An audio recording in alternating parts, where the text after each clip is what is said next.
Good evening students. आज हम लोग डिस्कस करेंगे इलेक्ट्रिक पोटेंशियल ड्यू टू और डाइपोल। यहाँ पे एक डाइपोल है minus Q charge and plus Q charge, जो कि डिस्टेंस बिटवीन टू ए है, और इससे आर डिस्टेंस पर एम पॉइंट पर हमें इलेक्ट्रिक पोटेंशियल फाइंड आउट करना है। हम जानते हैं कि ड्यू टू सिंगल चार्ज की वजह से जो पोटेंशियल आता है वो कितना आता है, के क्यू बाई आर आता है। ये हमें एक दिमाग में रखना, के क्यू बाई आर। तो हम क्या करेंगे, पहले प्लस क्यू चार्ज और माइनस क्यू चार्ज दोनों की वजह से पोटेंशियल फाइंड आउट करेंगे, और क्योंकि ये स्केलर क्वांटिटी है तो हम लोग सीधा सीधा अलजेब्रिक सम कर लेंगे। तो इसके लिए हम लोग स्टार्ट करते हैं electric potential due two plus Q charge. तो यहाँ पर डिस्कस करते हैं electric potential due two plus Q charge. ये होगा V1, कंसिडर कर लेते हैं इसको हम लोग। V1 is equal to k Q by plus Q से डिस्टेंस कितनी है, R2, तो दिस इज R2। इसी तरीके से potential due to minus Q charge की वजह से कितना आएगा, V2 is equal to minus आएगा क्योंकि चार्ज नेगेटिव है, के क्यू बाई R2, ये वाली सॉरी R1। माइनस क्यू के लिए कितना डिस्टेंस लेंगे, R1। ये यहां से यहां तक डिस्टेंस और ये यहां से यहां तक डिस्टेंस, क्योंकि हमें चार्ज से डिस्टेंस लेनी पड़ेगी। तो टोटल पोटेंशियल जितना आएगा दोनों की वजह से, तो टोटल पोटेंशियल क्या हुआ,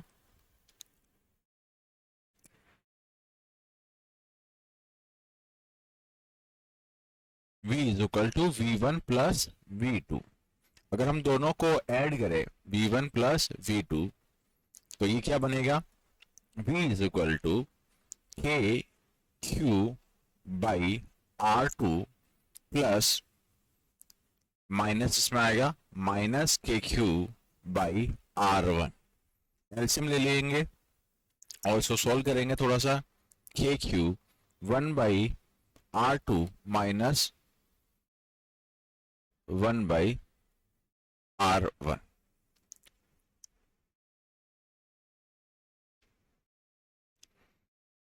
अगर हम लोग एलसीएम लेके इसको सॉल्व करें तो ये जो नेट पोटेंशियल आया, V is equal to k Q, LCM आ जाएगा R1 minus R2 upon R1 R2, यानी कि हमें V is equal to k Q R1 minus R1 upon R2 find out करना है।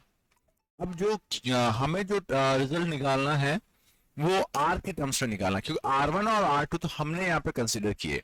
जो गिवन होगा माइनस क्यू चार प्लस क्यू चार और R डिस्टेंस, तो R1 और R2 को हमें R के टर्म्स में निकालने के लिए हमने क्या किया, B से एक परपेंडिकुलर डाला है, यहाँ पे ये पॉइंट है D, और A से एक परपेंडिकुलर डाला है C, और R और ओरिजिन के साथ जो, यानी ये जो हम लोग बात कर रहे हैं डाइपोल मोमेंट की जो डायरेक्शन होती है, वो डाइपोल मोमेंट की डायरेक्शन किधर से किधर होती है, माइनस क्यू से प्लस क्यू, और जो पॉइंट है उसके साथ एंगल कितना लिया है हमने, यहाँ पे थीटा एंगल लिया। कितना एंगल लिया, थीटा।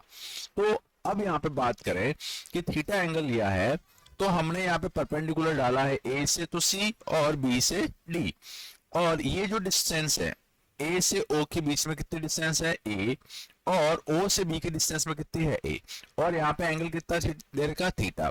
तो ये क्या बन जाएगा, ये जो बनेगा इस साइड में, ये थीटा के साथ जो कंपोनेंट लेंगे तो ये होगा A कोस थीटा, और इस साइड में O से C हो गया, OC कितना हो गया बेटा, A कोस थीटा, और O से D भी कितना हो गया, A कोस थीटा। ये हम लोग चेंज करेंगे, तो OC और OD A कोस थीटा हो जाएगा। अगर हम थोड़ा सा इसको एनालिसिस करें इस डायग्राम को, तो आप देखोगे जो AM डिस्टेंस है, A से M तक की जो डिस्टेंस है, ये जो डिस्टेंस है अप्रोक्सीमेट, यानी यहां से यहां तक डिस्टेंस, ये A से C के डिस्टेंस के क्या है, इक्वल है। ये दोनों डिस्टेंस क्या होगी, इक्वल होगी। तो यही हम लोग करेंगे, जो डिस्टेंस है ए से एम की, ये यहाँ पे मैं थोड़ा सा लिख लेता हूं, after draw perpendicular,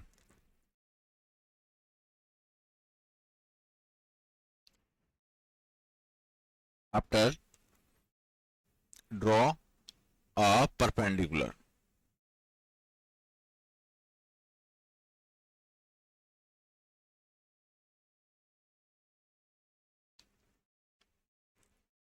draw perpendicular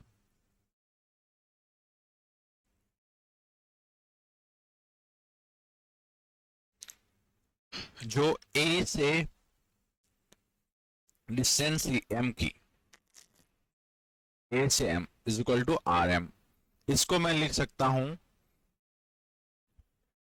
ओसी प्लस सी एम, यानी OC plus C M, A M हो गया ओसी प्लस सी एम, जो ए एम क्या है हमारा आर वन, ओ सी क्या है अभी बताया था ए कोस थीटा, और सी एम कितना है आर, तो आर वन कितना हो गया आर प्लस ए कोस थीटा।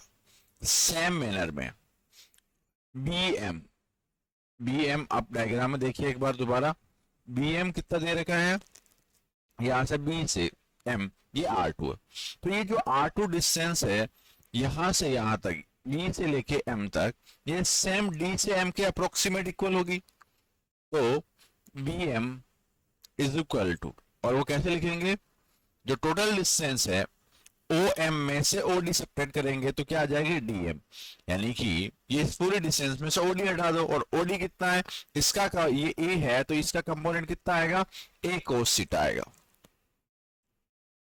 तो B M is equal to कितना होगा, ये होगा O M minus O D, और ओ एम कितना है, ओ एम है आर माइनस ए कोस थीटा, ये हो गया अपना आर टू। तो इसको पुट कीजिए, इस वाली इक्वेशन में हम लोग पुट करते हैं तो v इज इक्वल टू कितना हो गया, भाई इतना ही डेरिवेशन करना है बस, बाकी पूरा मैथमेटिकल है। r1 कितना हो गया r प्लस ए कोस थीटा, r2 कितना हो गया, इसमें माइनस आएगा r माइनस ए कोस थीटा, और नीचे आ गया r प्लस ए कोस थीटा और r माइनस ए कोस थीटा। अब हम लोग इसको सॉल्व करें, v is equal to k q, ये हो गया r प्लस ए cos theta minus r plus ए कोस थीटा, नीचे हो गया a plus b into a minus B में आर स्क्वायर माइनस ए स्क्वायर कोस स्क्वायर थीटा।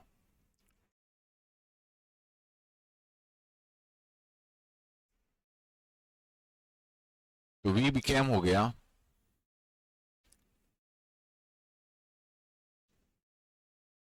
के क्यू, के क्यू, ये r से तो r कट गया, ये वाला जो r है, ये वाला r, ये वाला r इस r से कट गया, a कोस थीटा और a कोस थीटा कितना हो गया 2a cos theta,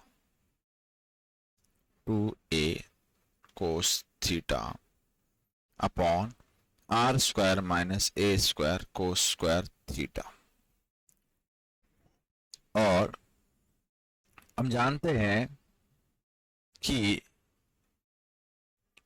A two a cos theta, q into two a क्या होता है, q into two a, it became क्या होता है डाइपोल, इलेक्ट्रिक डाइपोल मोमेंट होता है पी, तो v इज इक्वल टू क्या होगा के क्यू इंटू टू ए, ये तो हो गया p और cos theta upon are square minus A square cos square theta, ये हमारा इसका स्टैंडर्ड रिजल्ट आया डाइपोल के कारण पोटेंशियल कितना आता है, kp cos theta upon are square minus A square कोसिटा।